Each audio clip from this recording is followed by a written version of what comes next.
In 1956, a man named Bob Stewart was working at a television station called WRCA-TV in New York City. One afternoon during lunch, he was walking along 50th Street when he noticed a live auction happening on the sidewalk. He watched how excited people were while bidding and suddenly got an idea. What if there was a television show where people had to guess prices, like in an auction? He called this idea the auctioneer. Bob Stewart already had experience in both radio and television. He had worked at stations like WNEW and NBC. One day, he ran into Monty Hall, who would later become a well-known game show host. Monty introduced Bob to Goodson Todman Productions, a company that created many popular TV shows. They asked Bob if he had any ideas, and he shared his concept. This meeting eventually led to the creation of a show called The Price is Right. The first episode of The Price is Right aired on NBC on November 26, 1956, with Bill Cullen as the host. But filming the pilot episode was a disaster.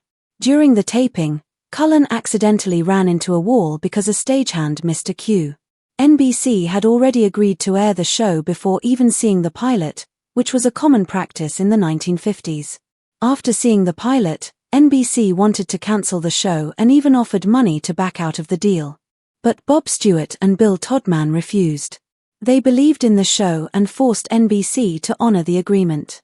At the time, American game shows were facing a major crisis. In 1958, a cheating scandal broke out when a contestant on the game show Dotto found a notebook containing answers meant for another player. This discovery started a deeper investigation into game shows. Soon it became clear that several shows were rigged. The most famous case involved Charles Van Doren on a quiz show called 21. He had been secretly coached and given answers ahead of time. Because of these scandals, by 1960 most of the big money quiz shows were taken off the air. Congress held hearings, and new laws were passed to clean up the industry. But The Price is Right survived. It didn't rely on trivia questions, so it wasn't easy to cheat. The format was simple. Contestants had to guess the price of everyday products without going over. Bill Cullen was the host, and Don Pardo was the announcer. The show quickly became popular. By fall 1957, a primetime version was added. It was even the first game show to be broadcast in color. While other shows lost viewers and trust, The Price is Right gained popularity because people believed it was fair. In 1963, the ratings started to drop and NBC cancelled the show. But another network, ABC, picked it up almost immediately. The show returned on September 9, 1963, with some changes. Johnny Gilbert replaced Don Pardo as the announcer, and celebrity guests were added to play alongside regular people from the audience. But the main idea stayed the same: guess the price and don't go over. Behind the scenes, the show had a major sponsor, Lever Brothers, now known as Unilever. They used the show to promote their products like Imperial Margarine, Whisk Detergent, Handy Andy Cleaner, and the Dove Beauty Bar. Contestants received free Dove bars every week, even if they didn't win anything. This helped the Dove brand become more popular, and today it is known around the world. In 2022, Dove reduced the size of its soap bars from 100 grams to 90 grams but kept the prices the same or even raised them. Despite efforts to keep the show exciting, the original version of The Price is Right ended on September 3, 1965.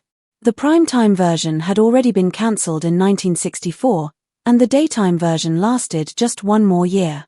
One unexpected problem was that viewers had become too good at guessing prices. The show had a feature where home viewers could mail in their guesses for prize packages. In 1959, one prize package ended up with 32 people guessing the exact right price. The producers had to sort through mountains of mail and settle the results using telegrams and phone calls. It became too overwhelming to manage. After disappearing for 7 years, The Price is Right returned on September 4, 1972. This time it was very different. CBS brought it back with a brand new format. They removed the old quiz show style and focused completely on pricing games. Contestants bid on items using whole dollars and couldn't go over the actual price. It started as a 30-minute show with just 3 pricing games, but that was enough to capture people's attention. By June 1973, they dropped the word new from the title. The show had finally found its identity. What made The Price is Right special was how real and fair it felt. Anyone could play the game. You didn't need to be smart or fast. You just needed to know the price of common items. This simplicity made the show stand out, especially in a time when people still remembered the cheating scandals from the past. One moment in 1972 changed everything. The show's announcer Johnny Olsen shouted, "Come on down."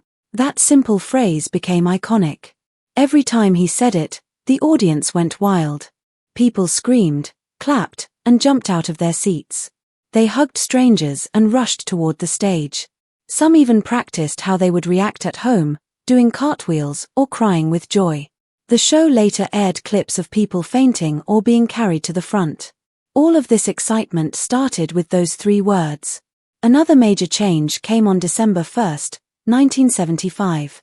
The show was extended to a full hour, though some reports suggest it may have started in early November. Either way, it was a big deal. Now there was time for 6 pricing games instead of 3. The hour-long format also introduced something brand new, the Showcase Showdown. That's when the famous Big Wheel was introduced. The Big Wheel had 20 segments ranging from 5 cents to exactly $1 in 5-cent steps. Contestants spun the wheel and tried to get as close as possible to $1 without going over. If they landed exactly on $1, they won a bonus. From 1975 to 1978, the bonus was $1,000. Later, the prize amounts increased and more bonus spins were added. The wheel was carefully designed to create suspense. It always looked like landing on $1 was possible, but not easy. This made every spin exciting and unforgettable. Bob Barker became the host when the show returned in 1972. He stayed in that role until June 15, 2007, hosting a total of 6,586 episodes. At first, he was also hosting another show called Truth or Consequences, but eventually The Price is Right became his main focus. After the executive producer Frank Wayne passed away in 1988, Barker took on even more responsibilities. He became the new executive producer and even helped create new pricing games. He also came up with the special primetime version called The Price is Right $1 Million Spectacular. Bob Barker was known for more than just hosting. At the end of every episode, he reminded viewers to help control the pet population by spaying or neutering their pets. This message became a memorable part of the show and reached millions of people. When Barker retired in 2007, CBS took a risk by hiring comedian Drew Carey as the new host. Drew's first episode aired in October 2007. At first, fans were unsure. Bob Barker had a calm and classy style, while Drew Carey was more relaxed and humorous. But over time, Drew won over the audience. He respected the show's history but brought his own charm. In an interview with People magazine, Drew said that no matter how bad his day was, he always felt happy once he walked onto the set of The Price is Right. One of the most unbelievable moments in the show's history happened on July 22, 2008. A college student stepped up to play the game Plinko. She dropped her first chip and it landed in the $10,000 slot. The crowd cheered. Then she dropped her second chip, and it also landed in the $10,000 slot. Her third chip did the same. It was an incredible moment. She had already won $30,000, something that had never happened before. As she prepared to drop her fourth chip, something shocking occurred. A floor director suddenly ran onto the stage and slapped the chip out of her hand. The entire studio froze. He leaned in close to Drew Carey and said, "The game is fixed." The contestant was quickly moved away from the Plinko board and told to sit near the stage. Drew Carey walked off without saying anything. The curtain came down. The studio lights were turned off. The announcer tried to calm the crowd, but he admitted he didn't know what was going on. For 15 minutes, the entire room was silent. Nobody knew why the game had suddenly stopped in the middle of such an exciting moment. The truth behind the scene was surprising. 2 weeks earlier, the show had taken a break from filming. During that time, the marketing team had used the set to film commercials for the Price is Right video game. To make the commercial more exciting, they rigged the Plinko board. They used clear fishing lines on both sides of the $10,000 slot. These lines guided the chips so they would always land in the center. It was a normal trick for ads. But when the show started filming again, no one removed the fishing lines. Nobody noticed the board was still rigged. Not Drew Carey, not the production crew, not even the stage managers. Nothing seemed wrong until the contestant dropped 3 chips in a row into the $10,000 slot. That kind of perfect streak was nearly impossible, and the producers knew something was off. That's why they stopped the game immediately. Fortunately, CBS Standards and Practices got involved. After reviewing everything, they decided to let the contestant keep her $30,000. Even though the board had been accidentally rigged, it wasn't her fault. The show owned up to the mistake and made it right. This incident could have ruined the reputation of The Price is Right, just like the scandals in the 1950s ruined other game shows. But the way the show handled it, by acting quickly, stopping the game, and doing the right thing, actually helped it maintain its trust with the audience. After all these years, The Price is Right remains one of the most beloved game shows on television. It's a game about everyday things, but it has created extraordinary moments that people will never forget. The situation could have easily turned into a legal nightmare, and it might have made loyal fans of the show angry or disappointed. But quick thinking helped save everything. The crew quietly removed the fishing lines that had accidentally helped the contestant win more money than she should have.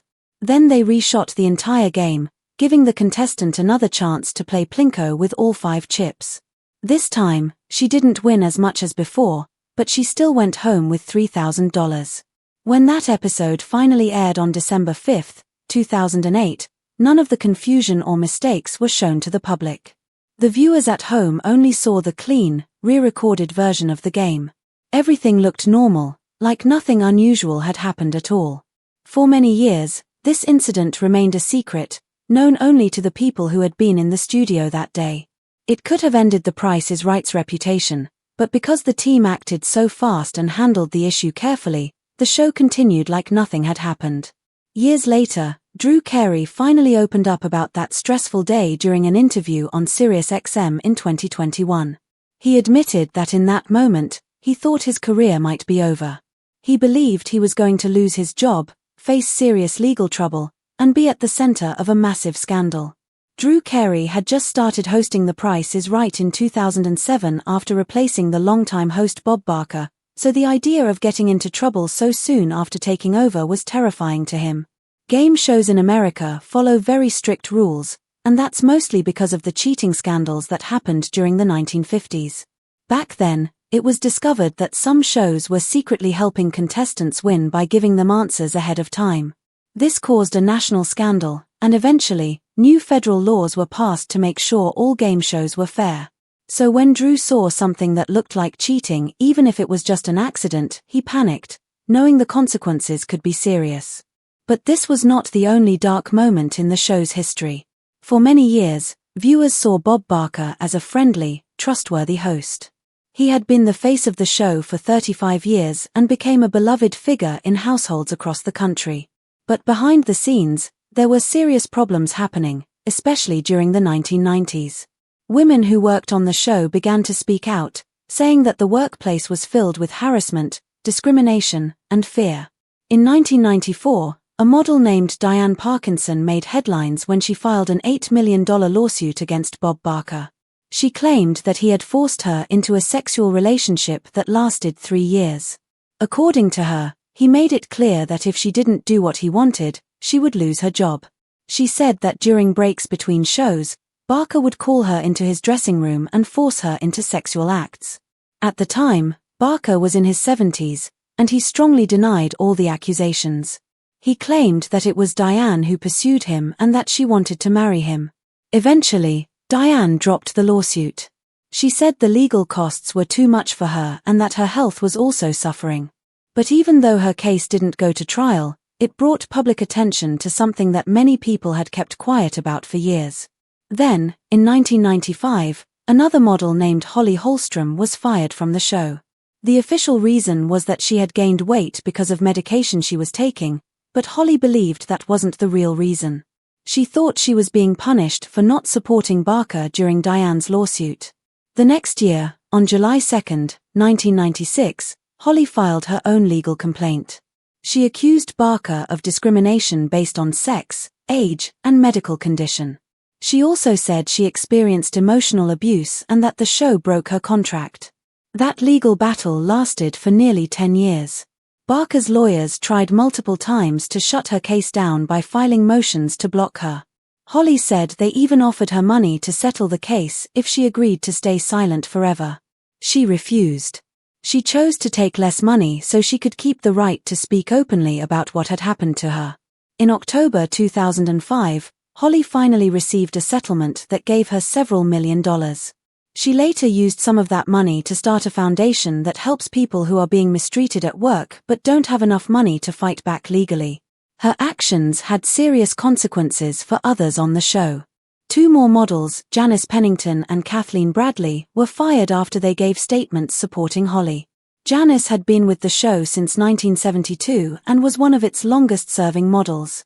Kathleen had joined in 1990 and was the first black model to be hired as a permanent part of the show's cast.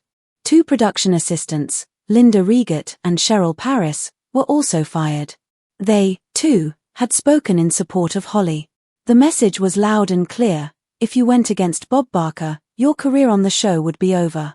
Yet another employee, Sharon Freem, filed her own lawsuit claiming that she had been fired after facing sexual harassment and inappropriate behavior on set. Then in 2011, model Lanisha Cole came forward. She filed a lawsuit with 7 serious complaints, including sexual harassment and even false imprisonment. She said that 2 producers on the show had mistreated her and that the hostile environment hadn't changed, even years after the earlier lawsuits. It wasn't just the women on the show who were suffering. People also came forward about racial discrimination. During legal hearings, Holly Holstrom and other former staff members shared that black contestants were marked with a letter B on call sheets. These contestants were often saved for the later parts of the show, while white contestants were chosen first. Holly said that Barker didn't want too many black contestants to appear on screen. She also shared that he would jokingly run away when black contestants tried to hug him. But it wasn't funny, it was part of a pattern that had gone unnoticed and unchecked for far too long. In 2007, just 4 months after Barker retired, a longtime staff member named Deborah Curling filed a new lawsuit. She had worked as a contestant screener for 24 years. She said the workplace had become so toxic and abusive that she couldn't stay any longer. She accused the show of racial discrimination, sexual harassment, and emotional abuse. Her lawsuit made it clear that the problems didn't end with Barker's departure. While the stage of The Price is Right was full of smiling faces and bright lights, the backstage reality was much darker. The lawsuits painted a painful picture of what life was like for many of the people who helped make the show happen. Some lost their jobs. Some lost their peace of mind. And others lost years of their lives caught up in court battles they never wanted. When Drew Carey took over in 2007, the show tried to move forward. For a long time, Drew was seen as a fresh start, funny, kind, and easygoing. He smiled with contestants and made jokes to lighten the mood. But in 2025, that image began to crack. On March 21, multiple sources spoke out with troubling claims. They said Drew had created a toxic environment on set. According to crew members, he frequently yelled at people. Sometimes this happened during filming, and sometimes it happened behind closed doors. At least 7 crew members were thinking about taking legal action. They said this behavior had been happening for months. Staff said they started noticing a change in Drew's mood in late 2024. One day, he would be cheerful and full of energy. The next day, he would be distant, cold, or angry. In February 2025, Drew shocked everyone by walking off the set in the middle of a taping. He disappeared for 45 minutes, delaying everything. The contestants were already chosen and waiting. After that day, the staff began using silent hand signals to warn each other about Drew's mood before he walked into the room.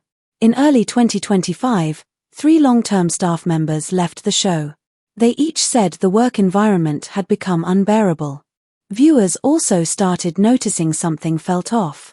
On December 12, 2024, an episode aired that became famous online, but for all the wrong reasons. It was full of strange moments. Two contestants gave the exact same bid on Bidder's Row. One guessed $10, which didn't make sense. During a game called Safe Crackers, one contestant didn't understand the rules, and Drew had to explain them several times. Another contestant seemed confused after winning a prize and asked where it was. A woman on pushover pushed every block off the stand without listening to the crowd. Only one contestant named Linda won her pricing game. That episode was so chaotic that it went viral, getting over 2.3 million views on YouTube in just 2 days. Then came February 2025. One episode asked contestants to guess the price of an iPhone 6. One person guessed $7,500, and the next guessed $751. The real price was $1,969. The audience gasped. Drew looked directly at the camera and joked, "I hope the marketing people at Apple are watching this." While some people found it funny, others felt he was mocking the contestants. They didn't like seeing the host make fun of people on national television. That clip quickly hit over 300,000 views in just 24 hours. Another strange moment happened on November 20th, 2024. A contestant named Agnes was playing a game called Line 'Em Up, where she had to arrange numbers to win a car. Drew told her to change one number and repeated suggestions from the crowd. Agnes made the changes and won. Some viewers thought Drew had helped her too much. But crew members said he didn't actually break any rules. Hosts aren't supposed to guide players, but repeating what the audience says isn't against the rules. Then on October 23, 2024, the showcase round disappointed fans. Anna and Lewis were the two finalists, and the prizes they saw left them underwhelmed. The first showcase included trips to New Orleans, Iceland, and Ireland, decent prizes, but longtime viewers noticed something was missing. There were no beach resorts, no tropical islands, and nothing fancy. The second showcase was even worse. It featured a sound system, diamond jewelry, and a Mitsubishi Mirage, one of the cheapest cars ever shown on the program. Anna looked visibly upset. Fans online were furious. They believed producers were cutting costs to save money ahead of the show's big 10,000th episode in February 2025. Many felt the show had betrayed its legacy. Others simply called it lazy. Either way, the disappointment spread quickly. There were also technical errors that caused more problems. In one episode, announcer Rich Fields accidentally said that a prize package included a Dell computer when it was actually an HP. On most shows, that would be a harmless mistake. But not on The Price is Right. The show has a strict rule: if a prize is described incorrectly, the contestant receives the item that was announced, not the one shown. That one-word slip cost the show thousands of dollars. It was even more frustrating because the contestant had overbid by nearly $5,000. Under normal rules, that would mean disqualification. But because of the announcer's mistake, the contestant still got the prize. All of this shows just how delicate the show's structure is. Every word, every price, every detail has to be exact. Even the smallest error can cause major problems and cost real money. But for contestants, the biggest surprise often comes after the game is over. Even though they leave the stage smiling and celebrating, many get a huge shock when they receive their tax letters. Every single prize is taxed based on its full retail price. And those taxes start with the state of California, even if the contestant doesn't live there. The taxes must be paid before they can collect the prize. What felt like a dream moment can quickly become a nightmare. In 2013, a school teacher named Sherry Heitner won an Audi R8 Spider, worth $157,300 at the time, the most expensive prize in the show's history. But then came the tax bills. She owed $12,000 to California, $14,915 to her home state of Washington, and another $34,453 to the IRS. That added up to over $61,000 in taxes. She had to pay all of that before she could drive her new car. Contestants aren't given a cash alternative. If they can't afford the taxes, they have to walk away from the prize entirely. Many do just that. One of the most shocking events in the show's history happened in 2008, when a retired weatherman named Terry Neese made a perfect bid during the showcase round. He guessed the exact amount, $23,743. The prizes were a karaoke machine, a pool table, and a 17-foot camper. When the total was revealed, the entire studio froze. Producers were certain it had to be a cheat. One producer even ran off the stage in disbelief. Drew Carey, who hosted the episode, later admitted he was angry and announced the result with a forced smile. But Terry swore there was no cheating involved. He said he had studied the show carefully, memorized prize amounts, and chose numbers that had personal meaning, his wedding date and his wife's birth month. After an investigation, the show cleared him. But producers never wanted a perfect bid to happen again. So after that episode, they began changing the prices more often and added random prizes to keep people from memorizing the patterns. Even though The Price is Right looks simple and joyful on TV, behind the scenes it's a very complex and fragile system. One wrong move, whether it's a slip of the tongue, a confusing contestant, a disappointing prize, a surprise tax bill, or a perfect bid, can send everything into chaos. And with millions of people watching, every mistake matters.